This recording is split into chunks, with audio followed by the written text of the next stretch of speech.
Utopian Chronicles, Multi-Dimensions, Episode 27, The Battle of Immortals, Part 2, Androsica arrives.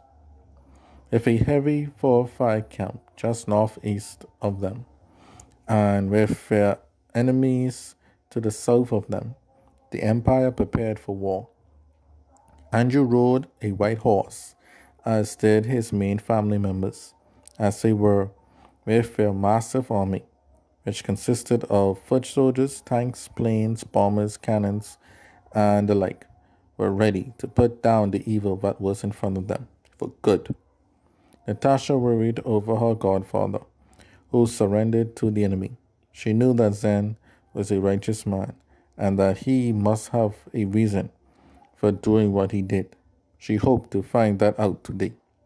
Everyone wanted to prove themselves in this battle, as they lost many along the way, and they were motivated by Natasha to carry on for the sake of the future. Moron was guarding the main camp and acted as medic for all those who would fall injured in this epic battle. Then Andrew Sr. rode his horse to move more up front than everyone else, as he overlooked the battlefield before them. He then gave a speech to rally the troops towards the final conflict. Andrew Sr. Men and women of Androsica, we have came a long way in this chaos. We stand in the way of evil and its plans for destruction of everything that we hold dear.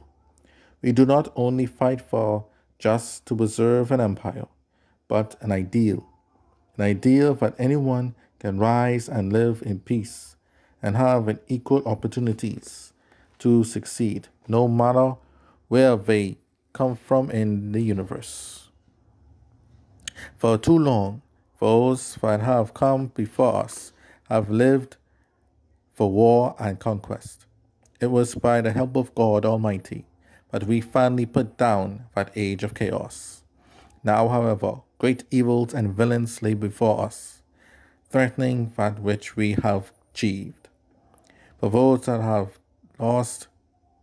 we have lost since the fighting we started, since Noma up to this present moment, they died because they believed in our vision of everlasting peace. So therefore, for all those that fought for and died and sacrificed for us to get this far, we fight for them. For those unable to fight for themselves, we fight for them. For those yet to be born and to see the light of day, we fight for them. I then lift up my sword of Utopia and point it towards my enemies.